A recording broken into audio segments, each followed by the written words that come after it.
Welcome back to Moving Forward with Young Voices. We are happy to welcome Ryan Silverstein back to the program. Ryan, you've been on here before, but there are some people meeting you for the very first time. Take a moment, tell us a little bit about yourself. My name is Ryan Silverstein. I'm a JD candidate at Villanova University, Charles Widger School of Law, and I'm a fellow with Villanova's McClellan Center for Law, Religion, and Public Policy. I write about various issues, including the First Amendment and administrative law in state and local government. Well, I'm looking at a great article of yours from Real Clear Politics. And I love the theme of this because the title is Higher Education Should Learn from Hillsdale. But as I started into the article, I realized very quickly we're talking a lot about what's been going on with Harvard and the loss of federal funds or the threatened loss of federal funds. Kind of walk us through the process, and then let's talk about what some of these schools facing the loss of federal funding might learn from other schools like Hillsdale. So what happened? I think this all stems from what happened last spring on a lot of these university campuses, like Harvard and Columbia. You had these student groups, I say that with quotation marks. They really weren't students, but they're activists, whatever. They went into the middle of these college campuses and started protesting. Again, I use that phrase lightly, protesting in quotes, because they really weren't protesting. They were setting up these giant encampments in the middle of these campuses, and then they were using those encampments, which, by the way, were there illegally, to harass students who didn't agree with them and to harass Jewish students. Now, what happened is the prior administration, the Biden administration, they were very soft on this. They didn't do anything, which kind of stunned me because you, as the federal government, have an obligation to enforce federal anti-discrimination law, and they just weren't doing that.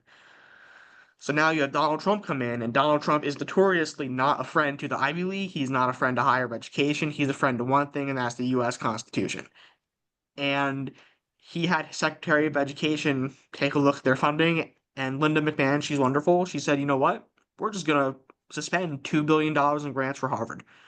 They also suspended a lot of grants for Columbia, and Columbia responded by completely capitulating to the Trump administration's demands. And by the way, those demands aren't actually infringing on Columbia's speech. The demands that Trump gave to Columbia, which are the same ones they gave to Harvard, were like, hey, stop breaking civil rights law and stop discriminating in your admissions and hiring processes based on race and religion. Stop discriminating in your admissions process as well. Punish students who actually broke the rules. Don't just let them graduate and stop the proceedings. Actually finish those disciplinary proceedings. Like, this is basic stuff that has nothing to do with speech itself and has everything to do with making sure policies are actually enforced and that the law is complied with.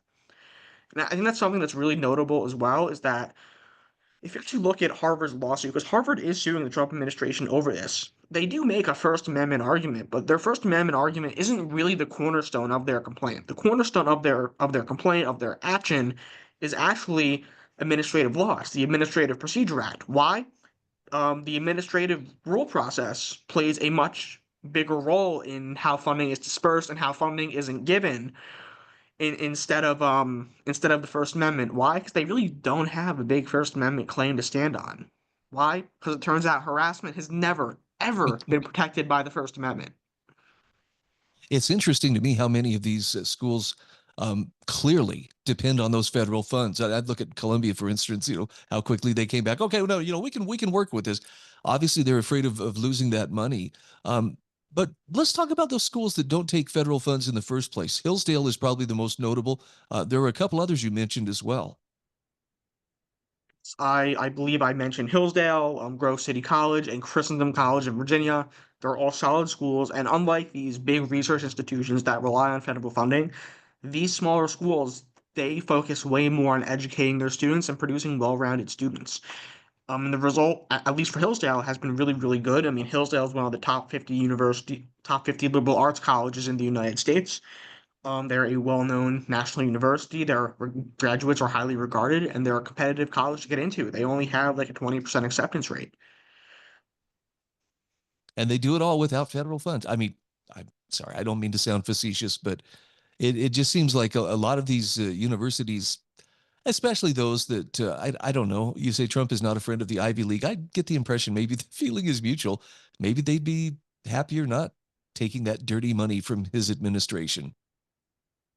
Well, yeah, and I mean, this is what stunned me when I read Harvard's letter to the community when they filed their lawsuit. They kind of said something along the lines of, well, no president should be can direct, no government or president can direct a college and its curriculum. And it's like, well, no, they can because there's multiple precedents about this. If you're actively violating anti-discrimination law, then you lose federal funding. This is literally what happened to Grove City College in 1984.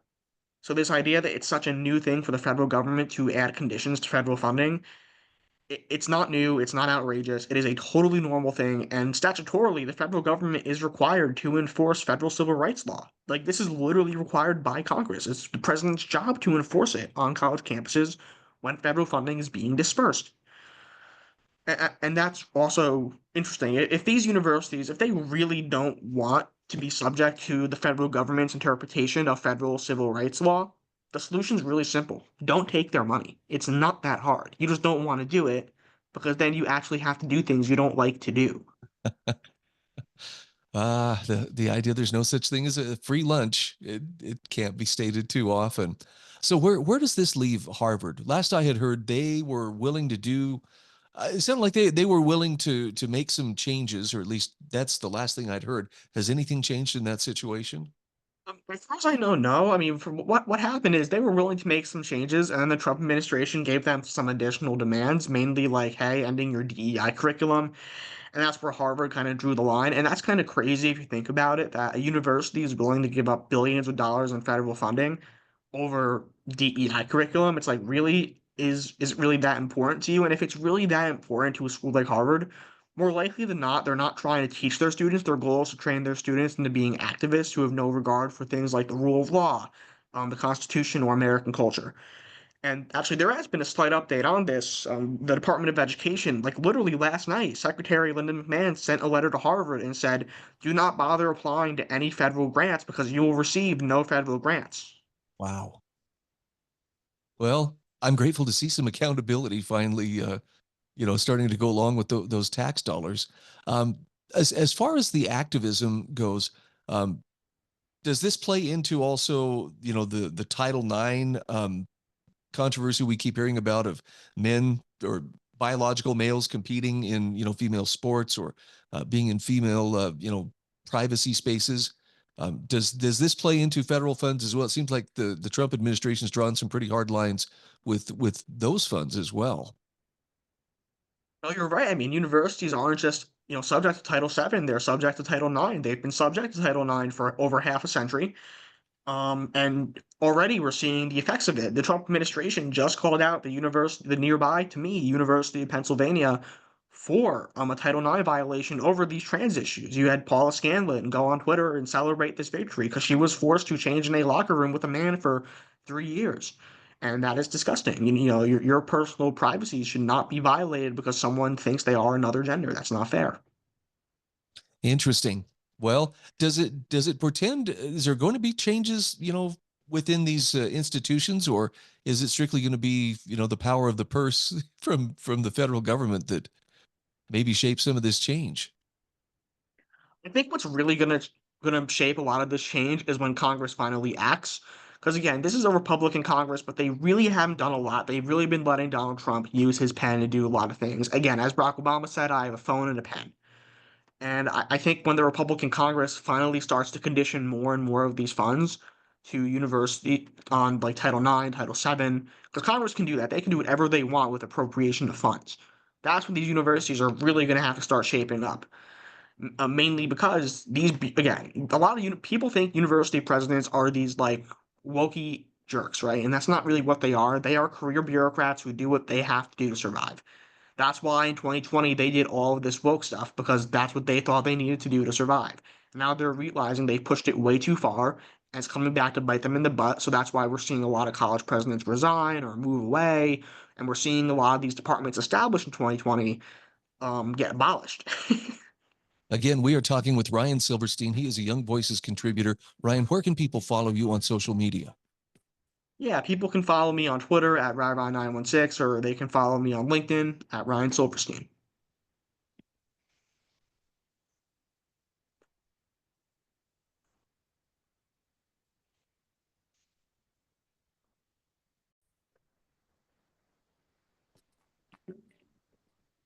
And we are back. This is Moving Forward with Young Voices. Happy to welcome Farrell Gregory back to the program. Farrell, for those who are meeting you for the very first time, take a moment, tell us who you are and what you do. Sure. I'm a fellow at the Foundation for American Innovation, research assistant at the Yorktown Institute, and chief editor of the Emerging Threats Journal here at the University of Oxford. Very nice. Well, I'll tell you something. When it comes to the relations between Russia and China, there are enough other hot spots and things going on in the world. I don't think I could give an accurate measure of where those two nations are in terms of their relationship with one another. We're going to talk about an article you've written here for The Diplomat. The Sino-Russian alignment stops at Arctic trade. How exactly are Russia and China getting along these days? Can we loosely call them allies? Are they something more, something less? Sure. So uh, the initial part of the article comes from the idea from 2022, shortly before the invasion in Ukraine, where Russia and China signed so-called no limits partnership. Then about a week later, Russia goes and invades Ukraine, which is an interesting dynamic. So that's kind of been the framework through which Western analysts have viewed the relationship for the past couple of years. But as I argue in the article, Russia and China share, a desire to revise the world order, as it's been post, 1990s. But I think once you get into the particularities of, that next world order, as they'd like to see it, their visions actually diverge, rather dramatically, not least in their kind of shared, geographic area, and perhaps nowhere better than the Arctic, which Russia sees as its exclusive domain, and China wants to use for improved and more secure shipping access. So let's put this into perspective for people who may fly intercontinentally. All they know about the Arctic is, yes, we flew over it for a long time. It was white down there, but it really seems like a kind of forgotten part of the planet until you start to look at how much shipping traffic actually transits through, that area. Help me to understand, how important is this to the trade of Russia and China? In other words, how much are they currently engaged there in those Arctic areas, and particularly in the shipping lanes? Yeah, I would say it's obviously somewhere where the trade is expected to grow. There's a Russian estimate that shipping through the Northern Sea Route, which is the sea route through the Arctic, is expected to grow 7 times over 2022 levels, which is a pretty dramatic increase. And it's easy to see why it's a valuable route. Going from essentially Northern Europe to the coast of China, that time, which would otherwise, either go through the Suez Canal, is cut down by 40%. So that is, savings in fuel, that's savings in time.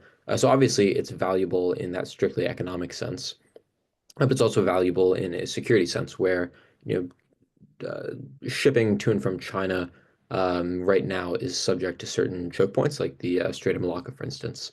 Um, and China's undertaking these efforts in Central Asia to diversify its trade routes, particularly over land, which are obviously much more difficult to disrupt. And the particularities of the Northern Sea Route are difficult, not least because of the fact that it goes right past Alaska. But nevertheless, I think that they very much have an interest in diversifying their trade routes. The Arctic is one of those, but for Russia, it's a very, very important location, and increasing the Chinese presence there, may just be a bridge too far for them.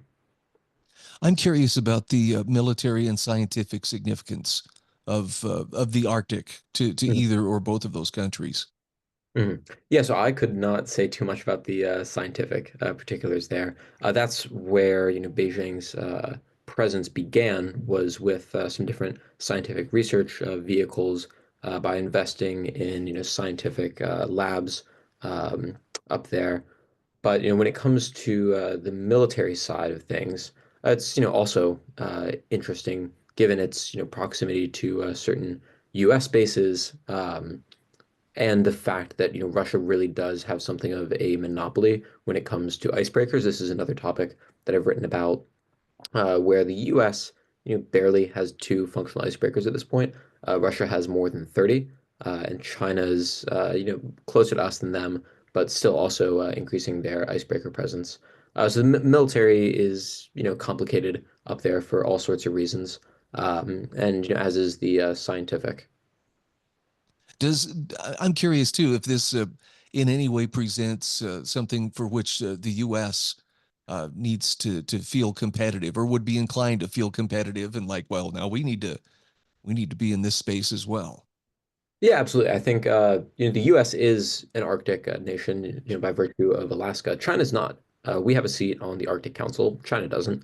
They are an observer nation.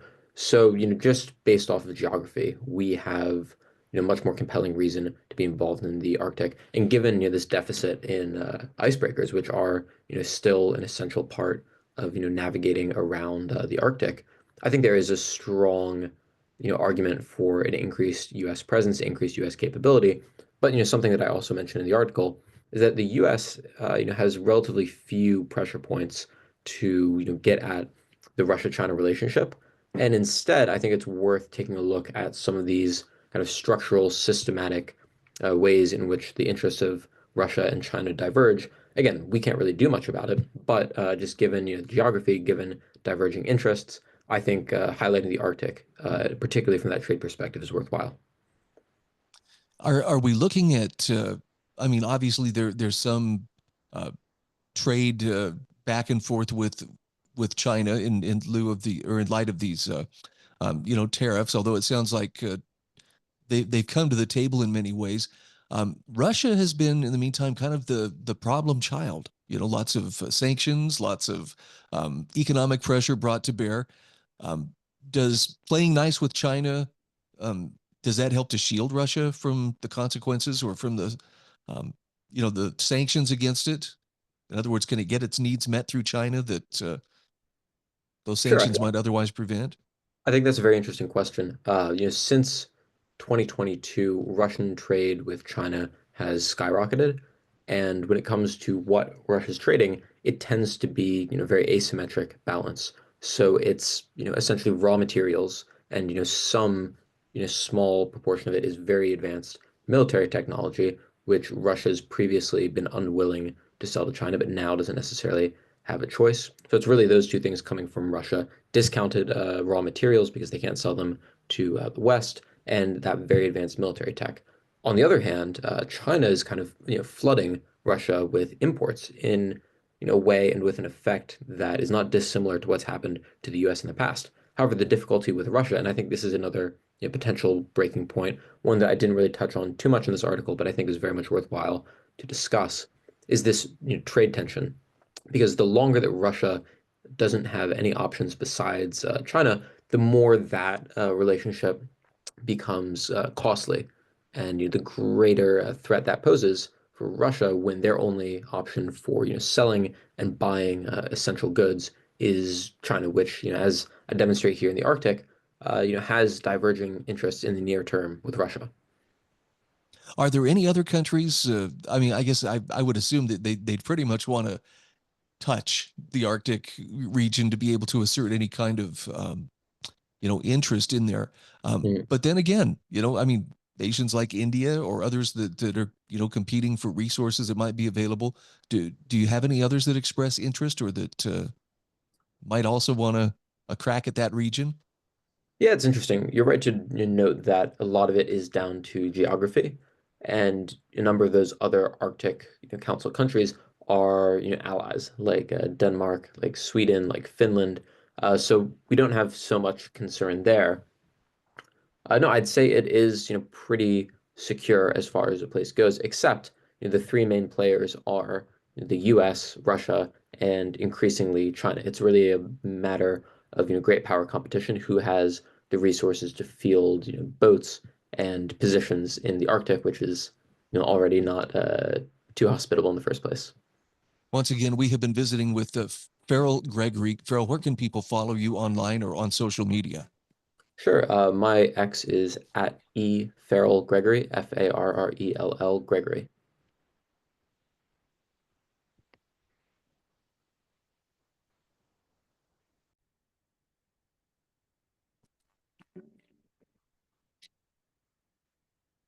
Welcome back to Moving Forward with Young Voices. We are happy to welcome back to the show Nate Phipps. Nate, you've been on here. Actually, you've been on here multiple times, but I'm sure for some people, they're meeting you for the very first time. Take a moment to tell us about what you do. Yeah, so I'm an independent commenter and journalist, and I write a lot on Israel Palestine and the fallout from October 7th and the relationship that has with civil liberties.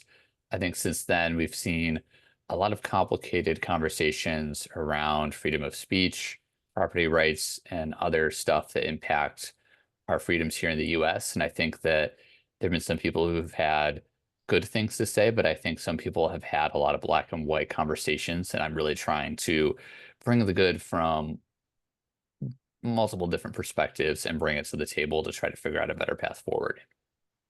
Okay, I'm looking at an article from The Spectator, an article you wrote about how pro-Palestine is a cover for anti-American. And look, I have to admit, I've not been to any of the protests on the nation's college campuses, but when I hear, oh, pro-Palestinian protesters were out, my first thought is, I wonder if it got violent, because it's just seems like there is potential for violence that seems to follow each of these demonstrations. And I know that's painting with a very broad brush, but it seems like some of the people who take advantage of these demonstrations may not actually be operating in the interest of the Palestinians so much as some other agenda that they hope to go out and beat the drum for. Yeah, I actually didn't pick that title. I probably would have gone with something slightly different if I had my say in it, but um, I do think that there is a cause for concern that a lot of the people who lead these charitable organizations that represent the pro-Palestine movement are pushing out very anti-American messaging, such as bring the war home, bring the Intifada home, referring to the war against Israel in the Middle East. And so I don't know how cynical you have to be to where you actually say, I want to bring that violence that's going on in the Holy Land. I want to replicate that here in the US. And at a certain point, we have to say there's a problem here. And this does not represent the regular Palestinian person who just wants to live in peace. I actually think this is detrimental for their well-being.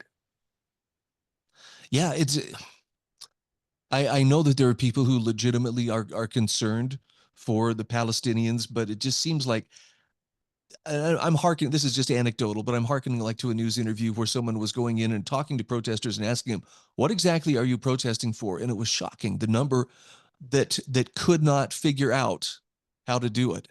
Hang on just a second here. Sorry about that. Let me send a very quick message.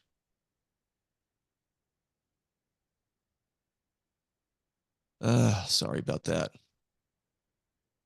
I thought I had everything silenced. And that's the first time that Signal has actually done me dirty. Oh, strange. I'll make a note of that.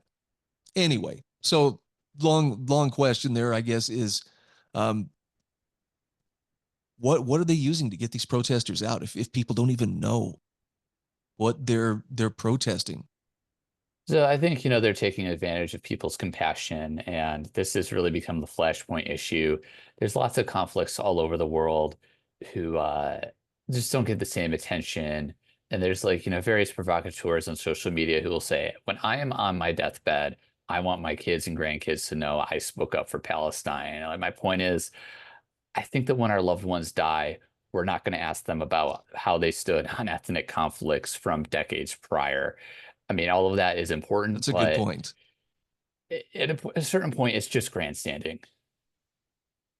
Well, and as you had mentioned, it's like some of the people who are participating in these, it seems like whatever's happening with Palestine or with the Palestinians is really secondary to, we are here to disrupt, we're here to take over, we're here to intimidate. Um, I don't know.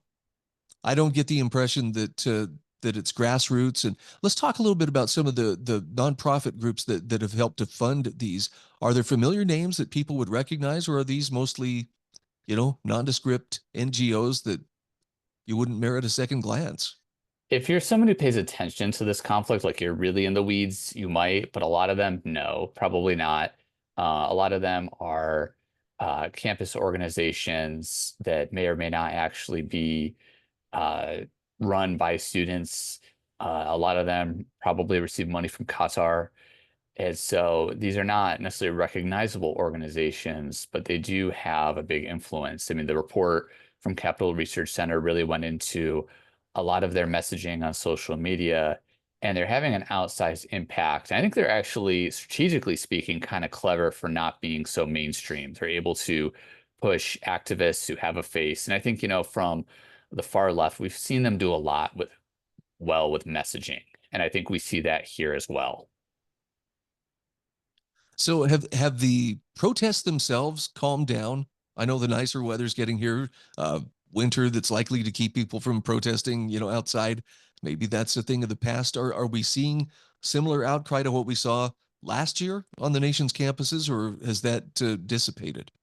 Well, I was just at the Capitol near the Supreme Court, and I saw a pro-Palestine protest where they were all dressed up in their masks and they were carrying signs, and one said, "The United States of America," and then had America crossed out and said Israel underneath. And I think that's kind of ironic given this sort of messaging that we're seeing from the Capitol Research Center, to where they're trying to say, hey, Israel is America's enemy, whereas their messaging shows they seem to really want to question America's right to exist, much like they have done the same with Israel. And I think they've played their hand and they've just gone too far. And I think there's going to be a pushback.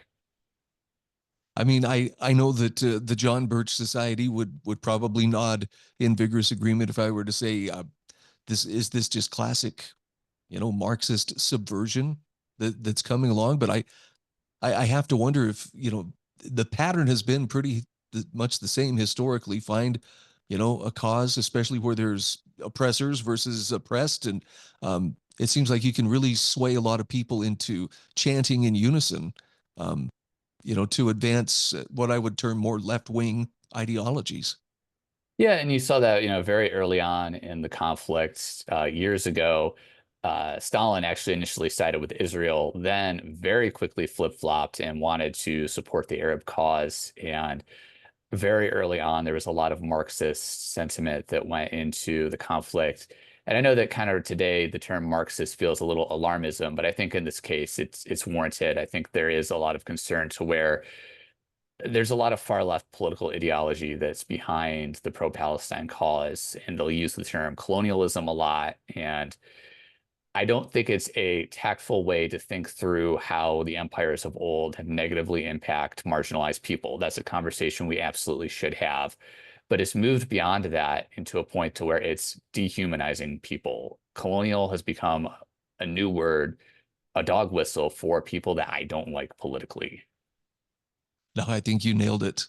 And I hear it applied in everything. I mean, the India, Pakistan, conflict. Well, that's a relic of back when the Brits, controlled it.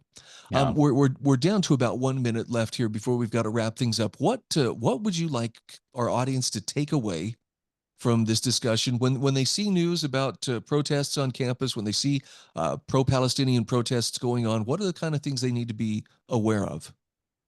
I think it's really important to be critical whenever you come to this conflict. And I think that if you want to have a positive principled effect, you need to be prepared to criticize your own side.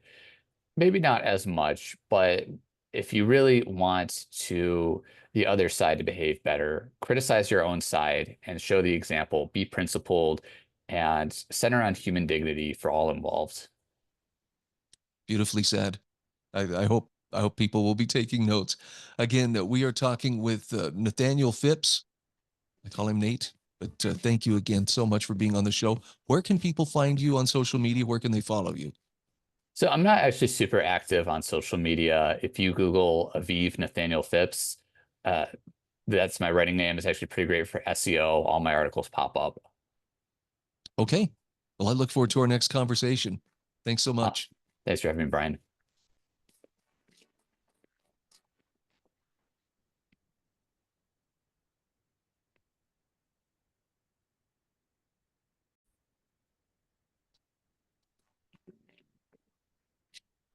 Welcome back. This is our fourth and final segment today for Moving Forward with Young Voices. Happy to welcome Sam Raus back to the program. Sam, take a moment here for the sake of those meeting you for the first time and tell us just a little bit about yourself and who you are and what you do.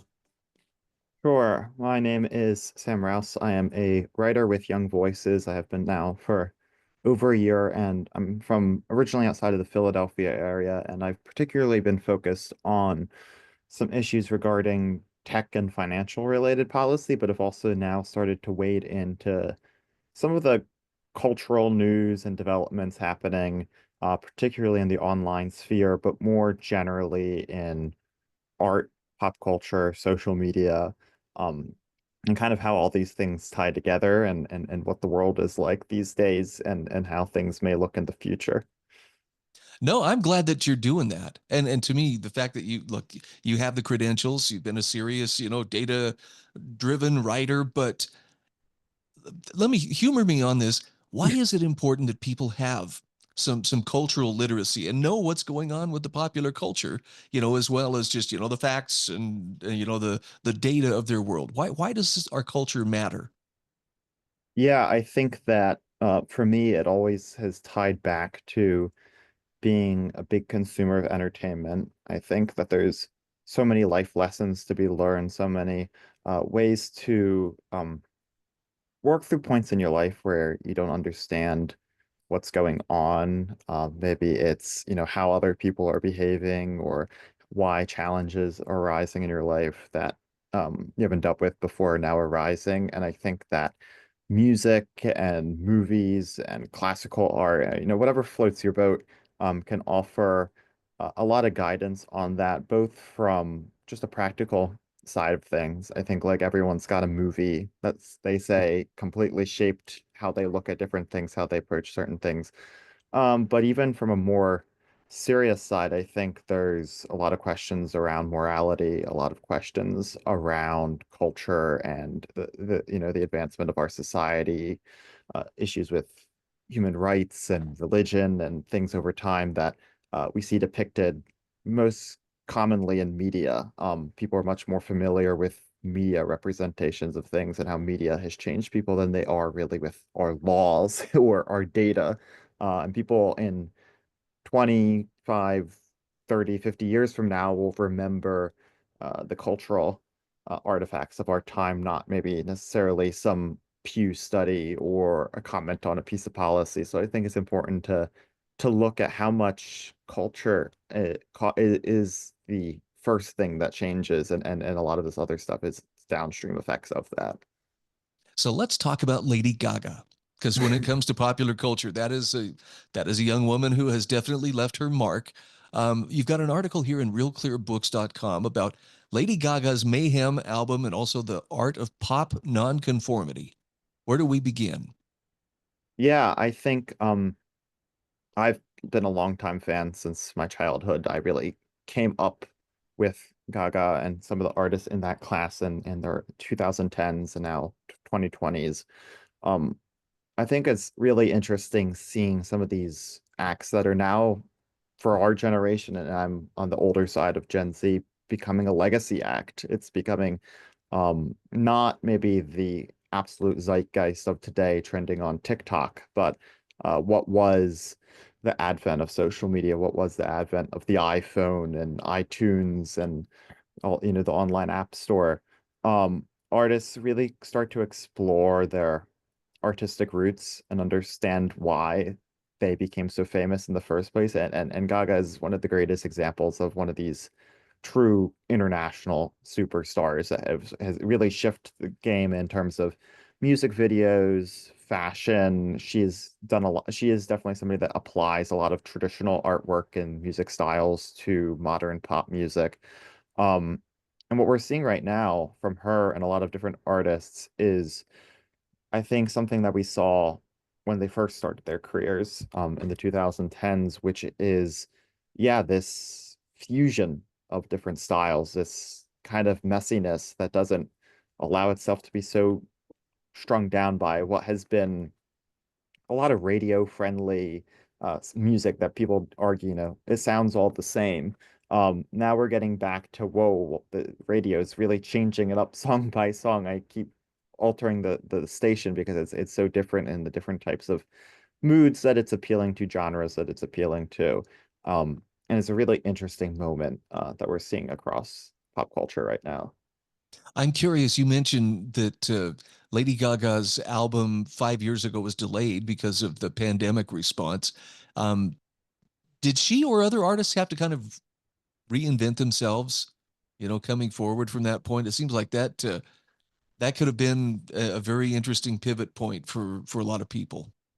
Yeah, I think COVID was a paradigm shift for society in general, and we definitely saw that in terms of music, in terms of movies. We had a period of time where artists couldn't advertise themselves in the same kind of way, do the same kind of events, some even recording, though I think a lot of them kind of went into hiding and worked really heavily on what is now their latest music. And we saw that with really the explosion of Taylor Swift's success with her two more indie folk kind of albums. And then we saw that a lot with movies and television, as there was not just delays from the COVID pandemic, but also delays from the writer's strike, and some other changes in their industry. And so we're seeing, I think, the first real return to big budget, major successes in this industry, in these industries in entertainment that we haven't seen for yet almost half a decade now because of the lingering fallout of COVID, just shifting timelines. I mean,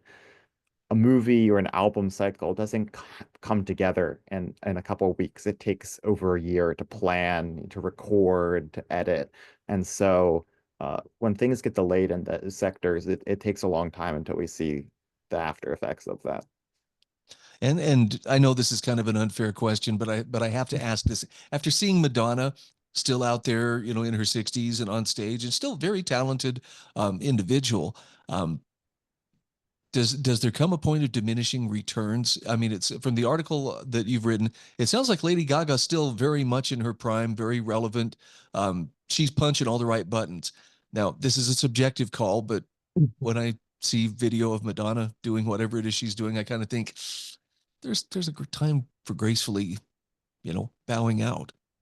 I think, yeah, one of the interesting things with Gaga and people like Taylor Swift's continued evolution is artists, particularly, I think for our generation, people are always looking for something new and something different.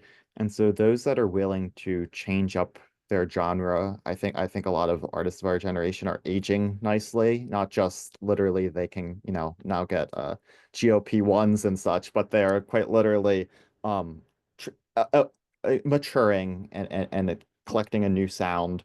But yeah, we've seen Katy Perry, one of Taylor Swift and Gaga's greatest rivals, kind of have a falling out because she has not adapted her sound, not adapted her style, even though she's now, yeah, in her 40s. And then, yeah, I think um, Madonna, there's just interesting examples of people, I think later on maybe want a softer sound, a more stripped back sound, calmer music, and that's really one of Gaga's strength points with her whole collaborative works with Tony Bennett at the end of his life. She's able to transcend the pop trendy zeitgeist with the classics and things that really appeal to an Academy audience, a really musical audience that's classically trained. Okay, I'll admit I've not been an aficionado of Lady Gaga's music, but you got me interested in her as an artist just because of what she's been able to pull together. I mean, not just her music, but the whole persona. She's definitely shaped pop culture, hasn't she? Yeah, I think it's really interesting to see some artists stand out. And I mean, she takes political stances. She's taken a big role in certain social causes. How different those people can be from those that maybe just keep pushing out hits that are they're very successful, but we don't really know who they are as a person and where they fall on things. Again, we are talking with Sam Raus. He is a young fellow, or I'm sorry, a Young Voices Consumer Freedom Fellow. Where can people find you on social media, Sam? Yeah, they can find me on X at Sam Rouse 1. I've become a little bit more active on there than previously. So they'll certainly see updates on all tech and culture and economic related issues that are floating my boat that day.